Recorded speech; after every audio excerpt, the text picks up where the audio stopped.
네, 정치 현장에서 한 걸음 떨어져 보다 객관적인 시선으로 정치권 쟁점을 들여다봅니다. 여의도 정치 외전, 최병천 전 민주연구원 부원장, 정호김 전 새누리당 의원 두 분과 함께하겠습니다. 어서 오십시오. 반갑습니다. 안녕하세요. 네, 오늘 국민의힘 공관위가 첫 단수공천 결과를 발표했습니다. 모두 이제 25명을 발표를 했고, 그 중에서 이제 주목을 받았던 부분이 바로 이제 서울 19명인데 예상대로였다라는 이제 그런 장소도 있고 또 예상 외의 인물이다 이런 이제 평가도 나오기도 했습니다. 아무래도 이제 관심이 좀 이렇게 모아졌었던 그런 지역이 종로, 강남을, 서초, 을 등이었는데 이 지역은 아직까지도 국민의힘이 더 고심하는 상태로 오늘 이제 제외가 됐고 남겨둔 상태가 됐습니다. 또 이제 대통령실 출신이 이제 한 명도 포함되지 않았던 것도 또 눈길을 끌었는데요. 오늘 대체적인 단수공천 후보자들의 면면 그리고 이제 서울에서의 승리를 얻기 위한 그런 대체적인 판짜기 두 분은 좀 어떻게 읽으셨는지 정호김 의원님부터 들어볼까요?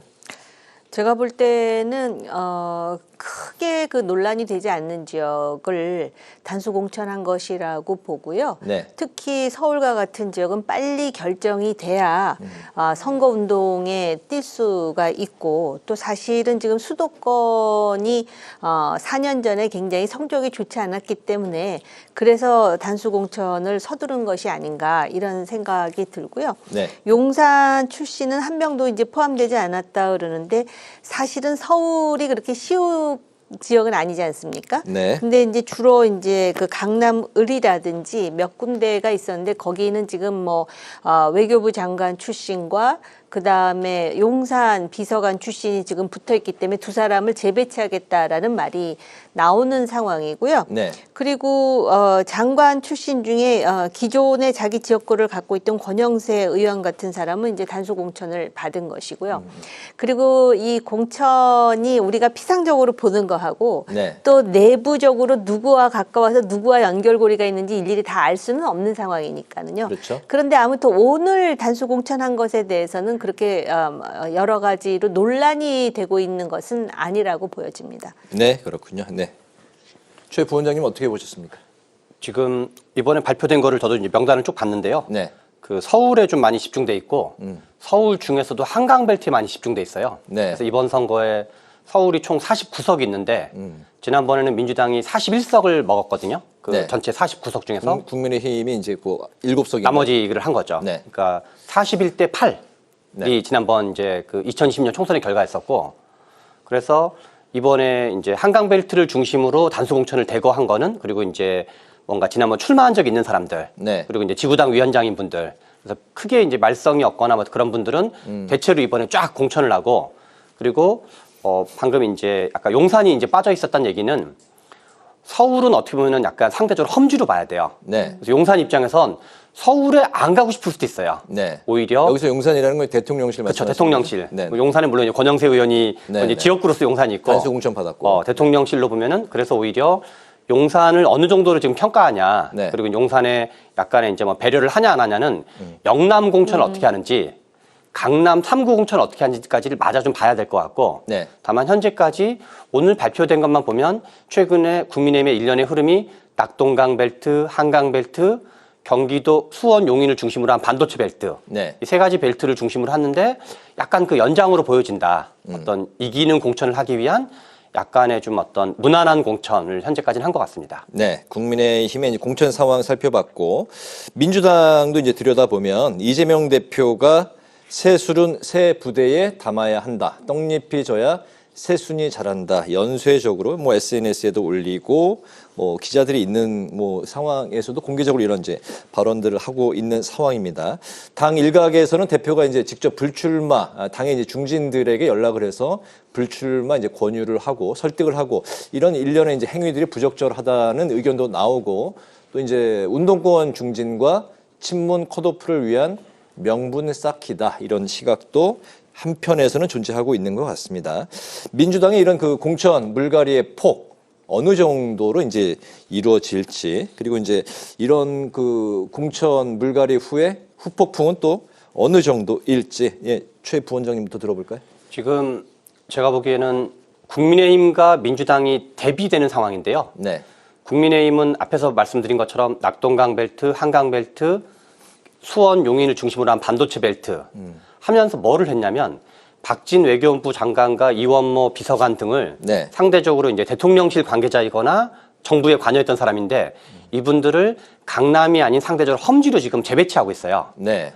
그러니까 용산 또는 뭐 용액간, 윤핵관이라고 불린 사람들을 뭔가 이렇게 좋은 곳으로 양지를 주지 않고 뭐 등등 아직 결정되지는 않지만 그런 논의를 하고 있는데 현재 민주당은 어떤 소위 친명이라고 불리는 그러니까 주류 계파의 자기 희생을 보여주면서 네. 어떤 비주류 계파의 이러저런 것들을 요구했을 때는 뭔가 명분이 있는데 임종석 전 비서실장을 둘러싼 논란도 네. 임종석 비서실장이 찬반이라든가 등등 경쟁력이 있냐 없냐는 뭐 논의의 여지가 있을 수 있지만 네. 뭔가 상대적으로 친문이기 때문에 물러나는 것 같은 모양새 네. 그런 거기 때문에 이게 지금 얼마 전에 공천관리위원장도 좀 불필요한 갈등을 일으켰다가 이재명 대표가 진화를 시켰지만 오히려 최근 공천 과정에서 오히려 좀 논란이 다시 커지지 않을까 그런 측면이 많이 우려되고 있습니다. 네. 오히려 이제 이러한 현재 분위기 속에서 이제 뭐 공천 과정에서 논란이 이제 더 커질 것 같다. 왜냐하면 주류 계파의 자기 희생을 보여주면서 비주류 계파의 어떤 험지라든가 아니면 격전지라든가 이런 걸 요청했으면은 네. 명분을 갖게 되는데 그런 게 좀 부족하다 보니까 네. 약간 이게 자기 계파 챙기기 또는 상대 계파 밀어내기 네. 그런 오해를 많이 받고 있는 거죠. 네. 소위 말하는 그 친명계 인사 의원들에게는 이제 험지 같은 곳에 출마 권유를 한 아직까지 뭐 그런 이제 그렇죠. 소식이 없기 때문에 당내 갈등이 좀 더 커질 것 같다는 말씀이고, 예, 정 의원님은 어떻게 보셨어요? 지금 조금 전에 우리가 국민의힘 얘기도 하고 지금 민주당 얘기도 하는데요. 네, 서로 시스템 공천을 경쟁하듯 말했었어요. 네, 그런데 지금 어찌됐든 간에 논란이 있든 없든 간에 시스템 공천은 물 건너가고 있다. 이렇게 볼 수가 있죠. 시스템 공천을 하려면 아마 AI를 들이대고 해야 될 거예요. 근데 이게 사람이 네. 하는 거기 때문에 네. 그리고 지금 최 소장 말씀하셨듯이 민주당 같은 경우는 이재명 대표의 어떤 그 생내적 문제가 있어요. 한동훈 비대위원장 같은 경우는 자기가 불출마를 선언하고 지금 이기는 공천을 하겠다고 나서잖아요. 네. 근데 이재명 대표 같은 경우는 자기가 일단 출마를 하면서 뭐 새술은 새부대에 떡잎이 져야 새순이 자란다. 근데 아마 일반 사람들 중에 이재명 자체도 떡잎이라고 생각하는 사람 꽤 있을 것 같아요.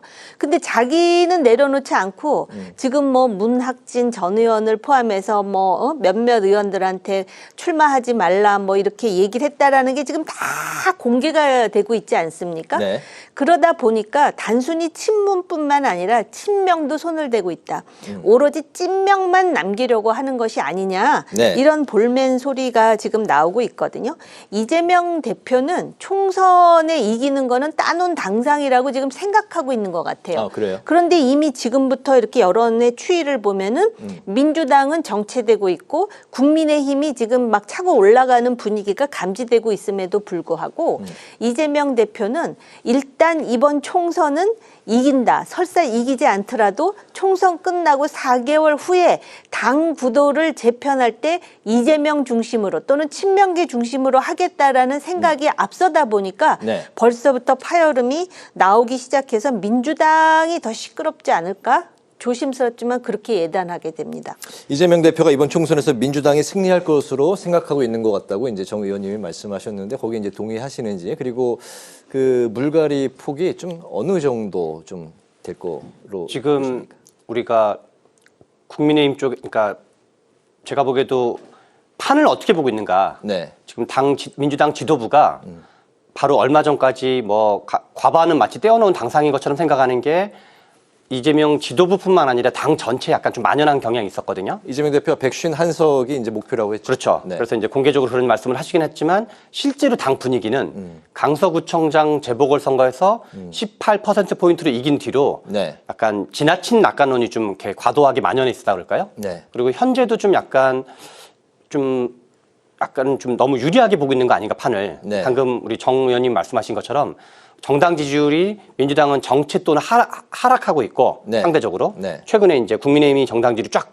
따라붙고 있는 중이거든요. 그래서 뭐 그 이상 민주당을 앞서는 그런 결과도 나오고 있고. 그렇죠, 그렇죠. 그리고 이제 제3지대가 민주당에 더 좀 타격을 줄 거다라는 관측도 있지 않습니까? 지금 이제 두 가지가 하나는 공천 문제와 제3지대가 있으면 네. 제3지대는 이준석 대표 같은 경우는 2030을 지지 기반으로 하고 있고 네. 이낙연 대표 같은 경우는 호남을 지지 기반으로 하고 있는데 2030은 여기도 역시 반윤 성향의 무당파로 볼 수 있거든요. 네. 그러니까 호남도 민주당과 가깝다고 봐야 되고 2030도 가만히 있으면 이제 어떤 그 윤석열 정부 심판에 투표했을 가능성이 많은데 개혁신당 쪽으로 빠져나가게 되면 네. 민주당을 찍을 개연성이 있는 표들이 빠져나가게 되고 네. 그리고 실제로 개혁신당의 주요한 관전 포인트 중에 하나는 출마자가 얼마 정도 될 건지 전국에 한 253개 지역구 선거가 있는데 한 뭐 100명 정도가 만약에 출마를 한다. 네.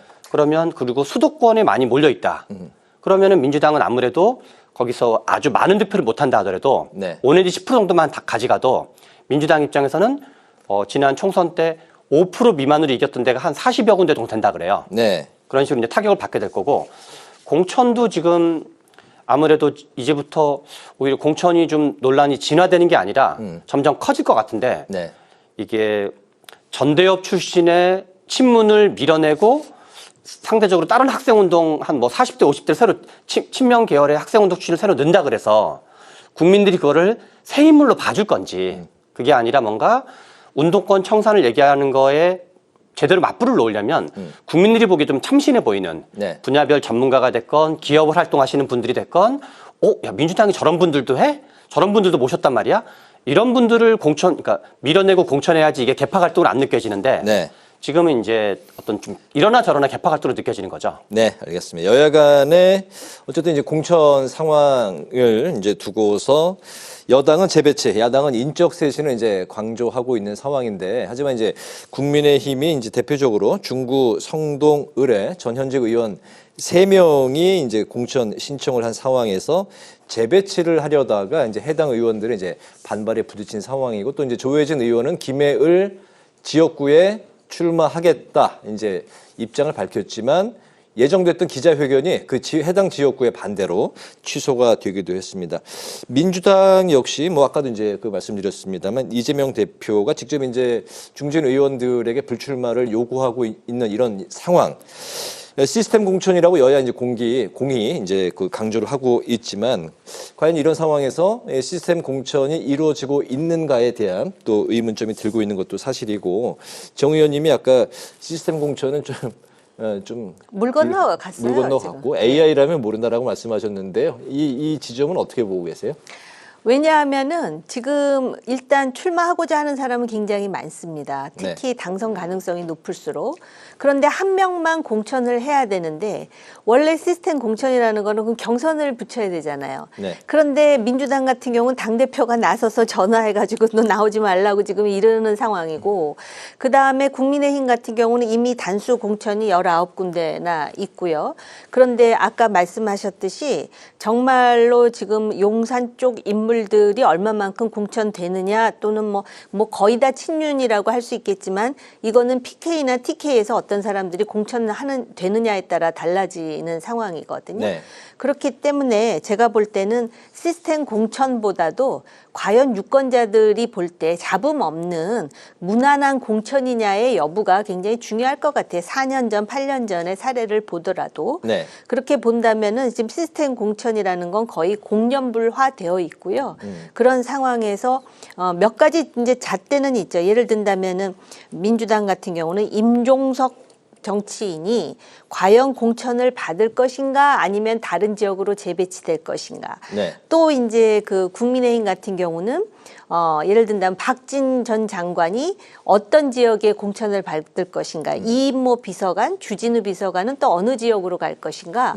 그리고 또 이제 거의 그 뭐랄까 TV에 평론가로 나와가지고 계속해서 정권을 옹호했던 또 몇몇 평론가 출신 정치인들이 있거든요. 네. 이런 사람들이 되도록 양지로 갈 것인가 아니면은 다시 재배치될 것인가 이런 것이 이제 잣대가 되는 것이죠. 그리고 특히 국민의힘 같은 경우는 이게 한동훈 표인가 아니면 대통령실 표인가 뭐, 그러니까 표라는 거는 메이드 바이 한동훈이냐 아니면 메이드 바이 윤석열 대통령이냐. 네. 뭐 이렇게 이제 그 판단을 하겠죠. 그리고 그 판단에 따라 유권자가 또 결정하는 그런 그 모습이 달라지겠고 또 이 양당이 공천에 대해서 얼마만큼 잡음이 있느냐에 따라서 지금 그 개혁 신당이 소위 이제 지지율이 두 자릿수로 이제 비상을 하느냐의 여부도 일정 정도 또 작용을 하는 그런 상황입니다. 네. 여야 모두 이번 총선에 이기는 공천을 하겠다. 이렇게 이제 공언하지 않았습니까? 더불어서 뭐 두 당 모두 시스템 공천을 우리 당은 지금 하고 있다. 제가 보기에 시스템 공천이란 말은 네. 약간 다르게 표현하면 자유방임 공천 같은 거예요. 자유방임이요? 그렇죠. 우리가 미국에서는 이제 자동으로 어떤 미국에는 뭐 당 지도부가 있거나 그런 게 아니라 원내 정당 중심이다 보니까 알아서 경선을 하는 방식이거든요. 네. 근데 한국적인 상황에서 시스템 공천이라는 건 주류계파가 예컨대 뭐 용산 대통령실이라든가 아니면 친명 쪽이라든가 이런 쪽의 횡포를 방어하기 위한 용도의 용어가 시스템 공천으로 봐야 되지. 네. 그래서 야 힘으로 밀어붙이면 안 돼. 주류가 막 하면 안 돼라는 불신에 대한 반작용이지. 어떻게 보면 시스템 공천보다 더 좋은 거는 혁신 공천으로 봐야 되는 거죠. 왜냐하면 정당 입장에서 공천의 본질적으로 중요한 거는 어떻게 이길 수 있느냐거든요. 네. 그래서 어떻게 보면 이기는 공천이 시스템 공천보다 상위 가치라고 볼 수 있는 거죠. 그래서 당내 분란이라든가 계파 간 갈등이라든가 그런 거를 방어하기 위한 방어적인 표현. 그래서 차라리 관둬라, 간섭하지 마라 라는 자유방임의 다른 표현이 시스템 공천이었는데 네. 만약 이번에 이원모 그 비서관이랑 박진 외교부 장관이 시스템 공천이라면 둘이 막 계속 치고받고 경선하는 거거든요. 네. 이게 국민들이 보기에 아름다워 보일 수가 없는 거죠. 그 대통령도 뭐 화를 냈다 그러는데. 네. 그래서 실은 시스템 공천이 좋은 공천인지 여부랑은 제가 보기에는 이제 좋은 공천일 수도 있지만 자유방위라는 말 자체가 그렇듯이 네. 안 좋은 부작용도 많이 받을 수 있기 때문에 오히려 잡음을 최소화시키고 뭔가 이렇게 좀 그 좋은 직을 했던 사람은 좀 약간 격전지나 험지로 보내고 이런 게 제가 보기에는 오히려 시스템 공천보다 한 차원 높은 공천으로 봐야 되는 거죠. 그게 혁신 공천이라는 그렇죠. 말씀인가요? 상대적으로 그렇게 봐야 되는 거죠. 알겠습니다. 그래서 그게 이제 자금 공천, 시스템 공천, 혁신 공천이 있으면 네. 자금 공천이 제일 나쁜 거고 네. 혁신 공천이 제일 좋은 거고 시스템 공천은 그 중간쯤에 있는 걸로 봐야 된다. 네. 근데 그 혁신 공천이라는 게 굉장히 듣기는 좋은데 이거 자체도 굉장히 주관적인 그럴 수 해석이 있습니다. 가능하기 때문에 이거는 뭐가 어떻게 혁신이냐? 그렇죠. 예. 그런 누구의 눈에서 혁신이냐. 그리고 이 혁신으로 인해서 피해를 본 사람한테는 절대로 이거를 혁신으로 볼 수 없는 그런 요소가 있기 때문에 그 시스템 공천이라고 하고 경선을 하겠다 그랬거든요. 근데 실제로 이제 경선을 하지 않고 뭐 단수 공천이니 또 민주당 같은 경우는 경선은커녕 지금 당대표가 나서서 지금 전략 공천을 주도적으로 할 인물이 따로 있음에도 불구하고 지금 당대표가 나서서 이렇게 네. 여러 가지로 손질을 하다 보니까는 희화화되는 것이죠. 제3지대 이야기로 들어가겠습니다. 설 연휴에 이제 합당을 깜짝 발표를 한 이제 개혁 신당인데 본격적인 총선 채비에 이제 들어갔습니다. 지금 제3지대 최대 이슈가 이제 누가 이제 기호 3번을 달고 총선에 임할 것이냐인데 개혁 신당의 이제 현역 의원이 현재 4명인데 녹색정의당이 이제 6석인데 6석보다 더 많아야 이제 3번 달 수 있는 상황입니다. 개혁신당 경우에 이제 현재 양정숙, 황보승이 30의원을 접촉 중이고 현재 4명의 의원은 이제 보유하고 있는 상황입니다. 개혁신당이 이번 그 총선에서 어느 정도 좀 바람을 일으킬 수 있고 현역 의원을 어느 정도 끌어안은 상태에서 총선에 임할 것으로 보시는지 이게 기호 3번을 달 수 있을까요?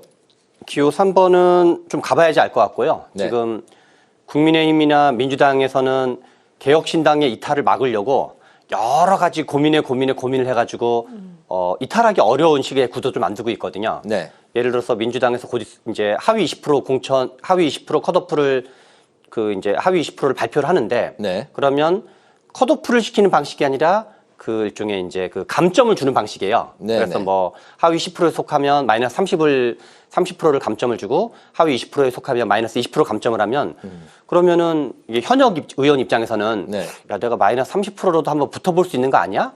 탈당을 할지 말지가 되게 갸우뚱한 상황이거든요. 네. 그리고 속도도 계속 늦추고 있고 그리고 호남 같은 경우는 아직도 대상이 아니거든요. 민주당 입장에서. 네. 왜냐하면 이제 개혁신당으로 이탈 가능성이 있기 때문에 그래서 약간 지연 전략과 어떤 이제 감점 전략 네. 이런 걸 통해서 이탈을 최소화하고 있기 때문에 여러 가지 불만 있는 분들은 등장할 수 있지만 개혁신당으로 넘어갈지 여부는 국민의힘에서 이탈할지 민주당에서 이탈할지 여부는 실제로 좀 가봐야지 알 수 있다가 하나가 있고 네. 다만 지금 이준석 대표가 얘기하는 5명을 얘기하는 거는 어떤 통일된 기호는 의원 1명만 있어도 통일된 기호는 받게 돼 있어요. 네. 그런데 정의당을 얘기하는 거가 핵심이 아니라 그러니까 기호 번호를 정의당보다 앞순위를 받는 게 하나가 있고 네. 그런데 엄밀히 말하면 3번을 받나 4번을 받나 5번을 받나 큰 차이는 없거든요.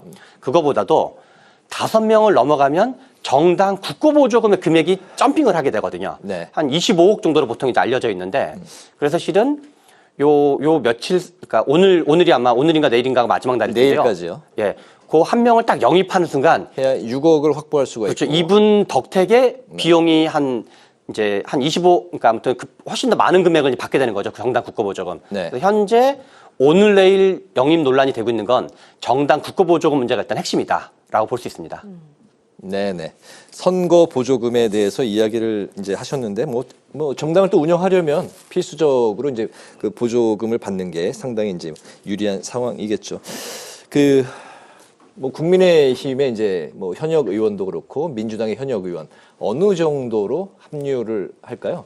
지금 말씀하신 대로 그 2016년에 학습비 있기 때문에 어떻게 해서든지 빠져나가지 않게 하려고 지금 그 안간힘을 쓴다라는 게 최근에 또 어떤 말도 나오냐면 김기현 전 대표의 경우에 본인이 원하는 지역구를 그대로 준다라는 말이 또 슬금슬금 나오기 시작해요. 네. 그런데 사실은 그 한동훈 비대위원장이 등장했을 때 물갈이는 확실하게 이루어질 것이다라고 모든 사람들이 상상했었거든요. 네. 그런데 지금 PK라든지 TK 지역에 공천을 주는 데 있어서 굉장히 조심스러운 행보를 한다라는 것은 자칫 잘못해서 신당으로 이탈을 했을 경우에 그 파열음이 만만치 않다라는 판단을 이미 내렸다라는 것입니다. 네, 뺏기지 않겠다. 그렇습니다. 그런데 이제 그 개혁신당으로서는 보조금이라는 현실적 문제도 있지만 만약에 누군가를 영입해서 3번을 받을 수 있다라면 그 상징성이 있어요. 대중들에게 주는 지금 개혁신당이 뭔가를 계속 해나가고 있구나라는 깊은 인상을 줄 수 있는데 제가 볼 때 그 양정숙 의원 같은 경우에는 아마 개혁신당으로 갈 가능성이 상당히 높을 수도 있어요. 네. 왜냐하면은 이미 개혁신당에 합류한 의원과의 어떤 그 개인적인 관계에서부터 시작을 해가지고 이미 이낙연 대표가 양정숙 의원의 부동산 관련 문제는 모든 것이 다 깨끗하게 클리어됐다 이렇게 강조하고 있지 않습니까? 네. 그렇기 때문에 3번을 받는 일단 그 목표를 이룬다면 마치 또 개혁신당이 그래도 1, 2당과 달리 어떤 대체제 내지는 보완제일 뿐만 아니라 뭔가를 해낼 수 있다라는 인상을 준다는 점에서 그런데다가 녹색 정의당 같은 경우는요. 어쩌면 민주당의 그 통합 비례 정당인가요? 거기에 합류할 가능성이 여전히 열려 있습니다. 그렇게 되면은 개혁신당이 3번을 받게 되면 지금 이제 하나씩 계기를 만들어가고 또 하나씩 이슈를 선점해 나감으로써 뭔가 개혁신당의 파일을 늘리는 것이 제가 볼 때 한국 정치의 어떤 판도를 볼 때도 뭔가 이 양당 체제의 문제로부터 캐스팅 보터가 하나 있는 것이 네. 견제와 균형에 도움이 된다라고 생각하는 사람들도 꽤 있을 거거든요. 그건 이제 그 안에 있는 사람들이 어떻게 전략을 잘 짜느냐의 문제가 되겠죠. 오늘 마지막 이슈는 조국 신당에 대한 이야기를 두 분의 그 의견을 짧게 좀 들어보고 마무리를 하겠습니다. 현재 이제 관건이 과연 이번 그 조국 신당이 창당이 된다면 총선에서 득표율 3% 이상을 받아서 한석 이상의 의석수를 이제 확보할 것이냐인데 조국 신당이 과연 이번에 총선에서 어느 정도 좀 변수가 된다고 생각하시는지 한석 이상의 의석을 얻을 수 있을 것인지 좀 들어볼까요? 2020년 총선에 열린민주당이라는 당이 있었어요. 네. 민주당이 만들었던 위성정당은 더불어시민당이었고 네. 더불어시민당과 별개로 열린민주당, 뭐 최강욱 의원이라든가 김의겸 의원이 열린민주당을 통해서 들어왔는데 사실상 열린민주당이 당시에도 이제 조국 논란이 등등이 있으면서 조국 전 법무부 장관의 우호적인 분들을 중심으로 만들었던 정당으로 볼 수가 있어요. 그래서 네. 약간 조국 신당과 유사 정당이었다고 볼 수 있을까요? 그런 측면이 있어가지고 그리고 여러 가지 방식에서 조국 전 법무부 장관이 이 퇴임한 이후에 네. 책들을 내면 책이 엄청나게 많이 팔리고 있어요. 여러 가지 뭐 강의도 마찬가지고. 그래서 현재 조국 전 법무부 장관의 판덤이 여러모로 확인되고 있다. 여러면서. 네. 그래서 3%를 넘어가면 실제로는 계산하면 한 2석 정도가 나오게 되거든요. 네. 3%를 딱 넘는 그 순간 2석 정도가 나오게 되는데 2020년 총선에서 열린민주당이 5.5% 정도를 받아서 3명의 당선자를 만들었었어요. 네. 그래서 제가 보기에는 뭐 이게 5% 6%까지 넘을지 여부는 알 수 없으나 3%는 넘을 확률이 더 높아 보인다. 네. 그래서 그러나 다만 전체 총선 지형으로 보면 민주당 입장에서는 이게 좀 약간 회피하고 싶은 이슈고 국민의힘 입장에서는 약간 땡 잡은 성격이 있다 그럴까요? 되게 이제 그래서 되게 반가운 뉴스인 거죠. 국민의힘 입장에서는. 그래서 윤석열 정부 심판 이슈보다는 어떤 이제 조국 장관 또는 뭐 86세대에 대한 문제, 586, 뭐 운동권 이런 얘기가 다시 이제 회자될 수 있는 새로운 소재가 하나 더 생긴 거기 때문에 민주당과 어떤 범야권과 범여권으로 보면 범여권에게는 호재로 작용한다고 봐야 되고 범야권으로 보면은 약간 담론 지형 또는 아젠다 지형이 좀 불리해지는 측면이 있고 네. 그러나 조국 신당 자체는 3%가 넘어서 어지간하면 2석 이상은 배출하지 않을까 싶습니다. 네. 현재 그 어디에도 좀 연합은 쉽지 않아 보이는 이제 분위기 같습니다. 이제 어쨌든 그 최 부원장님은 한 석에서 2석 정도는 가능하지 않겠느냐 말씀하셨어요? 네, 저도 비슷한 생각인데요. 사실 그 우리나라의 연동형 비례대표제가 저는 개인적으로 필요하다라고 봅니다. 네. 그 이유는 1당과 2당이 중도 무당층을 대표하지 못하고 자꾸 극단적으로 진영화하는 것 때문에 그랬는데 네. 이런 식으로 강성 지지층의 어떤 그런 그 팬덤을 등에 업고 한두 석을 차지하는 저런 정당을 만들겠다라는 거는 지극히 이기적이고 국가의 본인은 민주주의라든지 뭐 한국의 어떤 정의를 부르짖고 있지만 사실은 그 연동형 비례대표제의 가장 부정적인 측면에 편승해서 본인이 지금 살아남으려고 하는 안간힘이라고 저는 의심하고 있습니다. 네. 다만 정확하게, 네. 하나만 잠깐 보충드리면 이게 이제 그 한동훈 비대위원장도 준연동형 제도가 조국 전 법무부 장관 같은 사람을 국회의원으로 만드는 거라고 얘기를 했는데 이게 연동형 때문에 당선 가능성이 있는 게 아니라 봉쇄 조항이 3%거든요. 그러니까 연동형이든 병립형이든 아무 관계없이 네. 3%를 넘으면 한 2석 정도를 배출하기 때문에 제가 보기에는 병립형이어도 크게 달라지진 않았을 거로 보여지는 거죠. 병립형은 7%인 것으로 알고 아니죠. 그거는 권역별 병립형의 경우고 병립형 그 자체는 3%가 기준이거든요. 네. 봉쇄 조항의 기준이. 저희가 알아보고 네. 다음에 그 관련한 이슈 나올 때 네. 그때 정리를 하도록 하겠습니다. 오늘 여의도 정치회전 마칠 시간이 됐습니다. 지금까지 최병천 전 민주연구원 부원장, 정호김 전 새누리당 의원 두 분과 함께했습니다. 오늘 말씀 잘 들었습니다. 감사합니다. 오늘 국회 라이브 6도 여기서 마치겠습니다. 시청해 주신 여러분 고맙습니다.